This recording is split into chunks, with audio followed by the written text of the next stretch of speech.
The content you're about to enjoy comes from the archives of The Best You.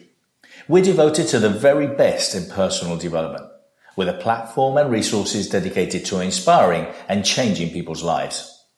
At The Best You, we work with the world's leading writers and trainers on the evolution of the self, and people whose journeys have been affected by their work and words.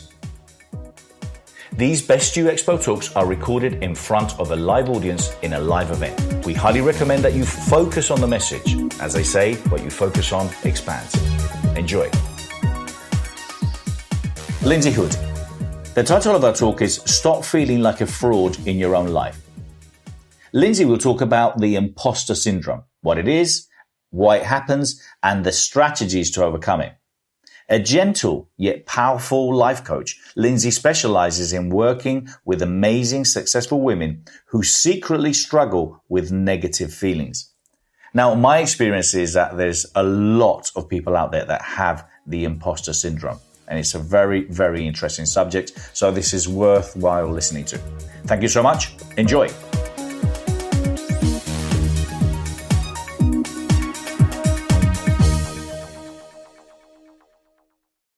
Okay.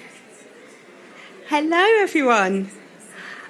My name's Lindsey, and I am a life and executive coach who specialises in working with amazing women who are secretly struggling with imposter syndrome. I want to start today by sharing a secret with you, and that is I am not that comfortable being stood up here. I'd actually much rather be sat where you are at the moment. As I was preparing for this event, I had the amazingly encouraging words of, why would anyone want to listen to you? You have a funny accent and your voice is quiet. You are not experienced enough. You are not clever enough. You are not good enough. Do these kind of words of encouragement resonate with any of you? Yes, I'm not alone. So why do we do it to ourselves? Why do we say things we would never, ever say to anyone else? That is what I'm going to explore in more detail today. So I am an introvert by nature. I like to live a big life, just in a quiet way. My parents call me their butterfly because I get bored really easily, so I flip from one thing to another, and I'm always looking for my next challenge. Talking to you amazing women today is my next challenge, my way of pushing outside of my comfort zone. In my corporate career, it meant always looking for ways to improve my skill set and push forward. So I would be looking for opportunities in exciting projects and looking for promotions. When I went for the roles, I could definitely see what I could bring to the party. When I got the roles, I always found I had a 3 to 6 month learning curve. And with that came a crisis of confidence. I started to ask the question if I could actually do the role that they'd employed me to do. And just by asking the question, that self-doubt started to creep in. So with my confidence leaving the building, I started to wonder when, not if, but when my manager was going to realise that they'd made a huge mistake, and got nodding heads in the front row, and realised that they should not have hired me. So I then catastrophised the situation. My whole career was going to be in ruins. No one was ever going to employ me at this level again. You get the picture.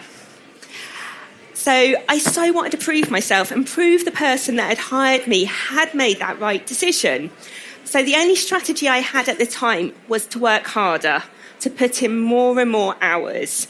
And depending where I was in my life, that could lead to many different outcomes. Sometimes I could get really burnt out because my work-life balance had just disappeared. Other times I would feel really resentful. I'd be looking at my colleagues and wondering why they got to leave on time and I didn't. And then my absolute favourite pinnacle of my career, having the emotional meltdown in the middle of the office when that one poor unfortunate person said the one thing that totally triggered me. So the self-doubt was crippling. I had sleepless nights worrying about the next day. I spent my days worrying that today was the day I was going to be found out to be the failure or fraud I already believed that I was. It was exhausting, it was overwhelming, and I went through it every single time I took on a new role or promotion. But it didn't stop me taking on new roles or promotions. It was when I made the life-changing career move to become a coach, and as part of that training, you do a lot of self-development, personal development, and self-analysis, that what I realised was what I've just explained to you was a behavioural pattern, and that pattern had a name. It's called the Impostor Syndrome. And the Impostor Syndrome is when you feel like a fraud, that you're going to get found out, that you are not good enough, and that you are out of your depth, regardless of the evidence to the contrary. And that evidence could be your qualifications, your training, your experience, awards, compliments from other people, but you haven't internalised it, you haven't made it part of your story. The term was first coined in 1978 by two psychologists, Pauline Clance and Suzanne Imes. And they had studied high-achieving women, and what they found was these women, no matter their successes, didn't believe they were deserving of them. They felt that they'd got there through some kind of deception on their part in convincing people they were better than they actually were, or luck, that they just were in the right place at the right time. They didn't own their successes. Although this initial research was focused on women, it is believed that men are just as likely to struggle with the phenomenon. In her brilliant book, Present, Amy Cuddy suggests that up to 70% of us are going to struggle with these feelings at some point in our lives. But we just pause there for a second and have a look around the room. That means 7 out of 10 of us either have, will, or currently are struggling with these feelings. Okay. To that point, Pauline Clance said if she had her time again, she wouldn't call it the imposter syndrome. She would call it the imposter experience, because it's an experience that is shared by the majority of us. Feelings of being an imposter can be very fluid, meaning they ebb and flow over time. So for me, those first 3 to 6 months in a role, I very much felt like an imposter. But as my confidence grew, those feelings ebbed away, until I put myself back into the situation by taking on a new role. You can also feel like an imposter in one area of your life, but feel totally confident and comfortable in another. So you might feel like an imposter in your career, but feel totally confident in your relationships, for example. If you're interested in speaking, exhibiting, or getting involved in the largest personal development expos in the world, contact us today at www.thebestyouexpo.com or send us an email to info@thebestyou.co. So why does it happen? Why do we get these feelings of being an imposter? There are many theories around this, but I want to focus in on one today that I think is most empowering you to help you change the way you think. And that is, today we think in a polarised way. We think that they are good enough, I am not. And this is because we're very self-aware. We can easily recall every time we've done something wrong, every mistake we've made, every offhand comment somebody said to us. And that is part of who we believe we are. We've made it part of our story.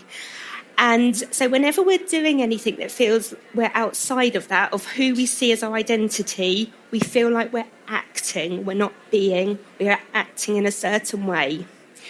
We then do a comparison, and the comparison is to everyone else. But the everyone else are the airbrushed celebrities. It's the Instagram and Facebook life. It's your manager that's always cool, calm and collected. But it's that external view only, okay? You are seeing what they're showing the world, not necessarily what they are feeling. But because you're taking that view, you're saying they're totally deserving of their situation because that is who they are. So they are not acting, so by definition, they are not an imposter. I am acting, thus I am an imposter.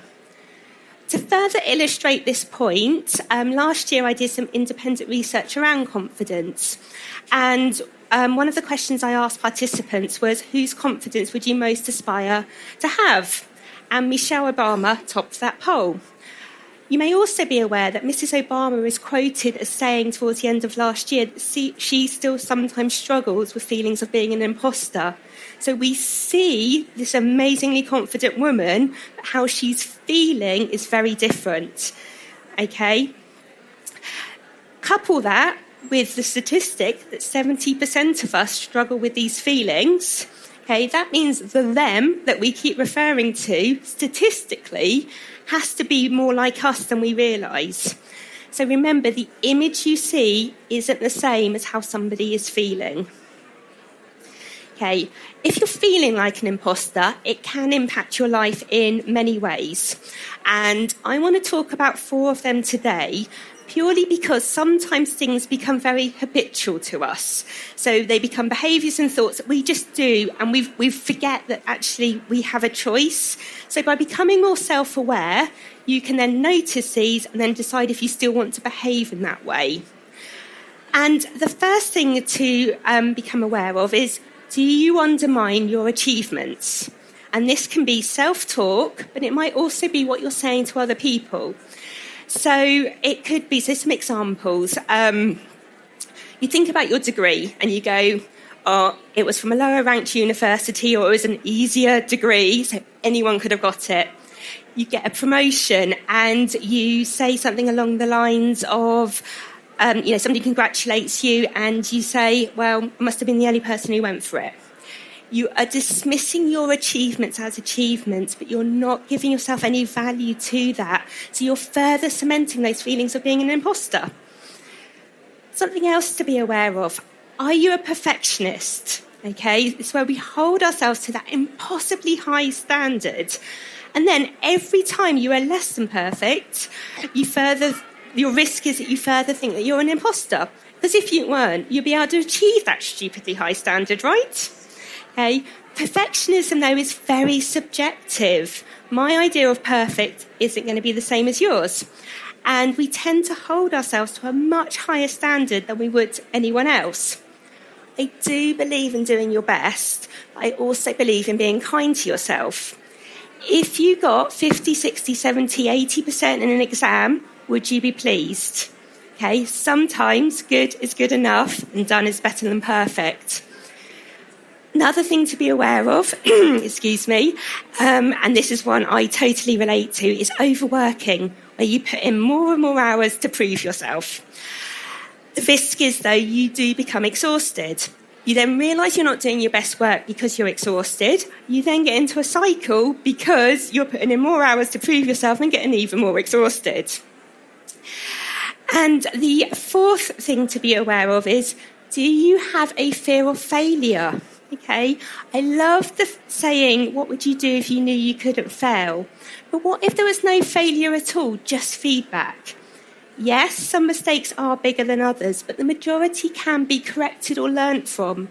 But sometimes we hold ourselves back to such a degree that our absolute genius can't come through. We won't ask the question, we won't share that idea because we get so worried about what other people are going to think of us. But what if by sharing it, you actually solve the problem? Having promoted more than 600 speakers and more than 65,000 people attend my seminars and courses and workshops and expos, having read so many books and attended so many courses, I really realized that the basics of personal, professional growth is based on the power of the question. Asking yourself empowering questions. Read my new book, The Question, Find Your True Purpose. It's based on my work, 30 years of entrepreneurship, all the experiences that I have, my manifesto, and what's really important. So for more information, go to www.thequestion.co. So we've looked at what imposter syndrome is, why it may happen, and how it can impact your life. Now, the important part, how do you overcome it? And this is where I've got good news for you, and I've got some bad news for you. The good news, I am going to share 3 super simple strategies that I know work from my own experience and from the work I do with clients. The bad news is confidence is like a muscle. And what I mean by that is it needs constant exercise. So if we take the example of running a marathon, you do months and months of training, you run the 26.2 miles, yay. You then don't do anything for 3 months. Would you then go back and just expect to be able to run 26.2 miles? Okay, you're starting in a different place from where you were originally, but there is still training involved. Confidence is the same principle. Okay, because we're always facing into new situations, new circumstances, we have to keep our confidence high and keep doing these exercises to make sure it stays high in everything we're facing into. So knowing that, here are the strategies that you can do on a consistent basis to keep your confidence high. And the first one is to reframe your feelings. So we as adults tend to be very bad at the learning experience. But when you are doing something new, that's when the feelings of being an imposter may come in. So the first reframe is, I feel like an imposter, and that is a good thing because it means I'm learning and developing. So it's flipping it around on its head. But as I said, we are very bad at the learning experience. So also think, if you were talking to a child, you wouldn't expect a child just to know how to do anything. But we do have that expectation of ourselves. So this is where I find the use of the word yet is particularly useful. So you try and do something, you can't. So you might say to yourself, I can't do that. I'm not good enough. I don't know how to do that. Put yet at the end. I can't do that yet. I'm not good enough yet. What you're doing is you are reframing your thinking from a fact, I can't do this, to a growth mindset. You're giving yourself that potential to be able to do it in the future. I can't do that yet. The second strategy is to write down all of your past achievements, okay? And these can be the big things and they can be the small things. But what you're doing is you're building up your own evidence bank of all the things you've already overcome. Yes, what you're facing into now is going to be different, but it's showing you've got those inner resources and resilience, that something that feels really alien at the moment, there's a curve and you're going to learn. So if we take the example of learning to drive, when you first get into a car, how impossible does it feel? Your hands, your feet, you've got all these instructions, you have no idea what's doing, and you think you're never going to get it. Once you've passed your test and you've been driving for a bit and somebody asks you, how do you drive? You can't even explain it. Okay, something that seems so alien and difficult becomes so automatic. And you have so many examples of that in your life. Using a computer, walking, talking, reading, writing, right back to the basics, to the things that you've accomplished, the awards that you've got, the jobs that you've gone for. So spend some time and write those all down and give yourself that permanent record of what you've achieved. Then, as you do more things going forward, keep adding to it. So when you're facing into things, you have this whole heap of evidence that you can ride out all those things that you're going through. And the third strategy, and I make no apologies for this, I am a life coach, so I love a good plan. So your third strategy is to create a plan. Ask yourself what needs to happen so you don't feel like an imposter anymore. Okay? Once you know that, this isn't about Pollyanna thinking. This is about taking you from where you are now to where you need to be.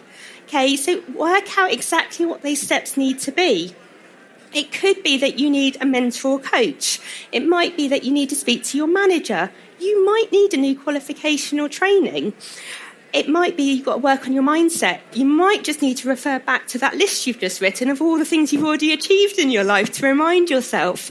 It doesn't matter. It's making a plan for you that takes you from where you are now to where you want to be. You chunk it down, you timeline it out, and then you make the progress and you take the actions to move you forward.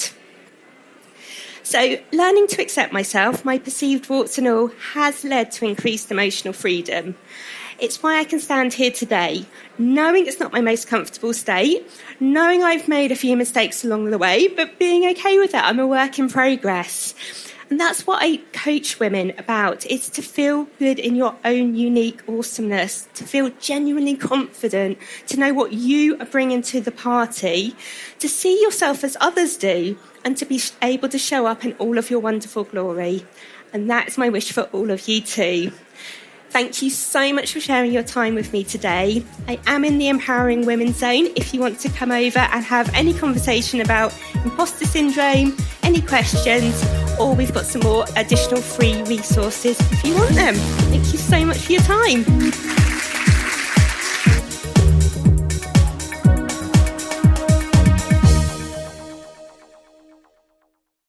For more information, go to www.thebestyou.co.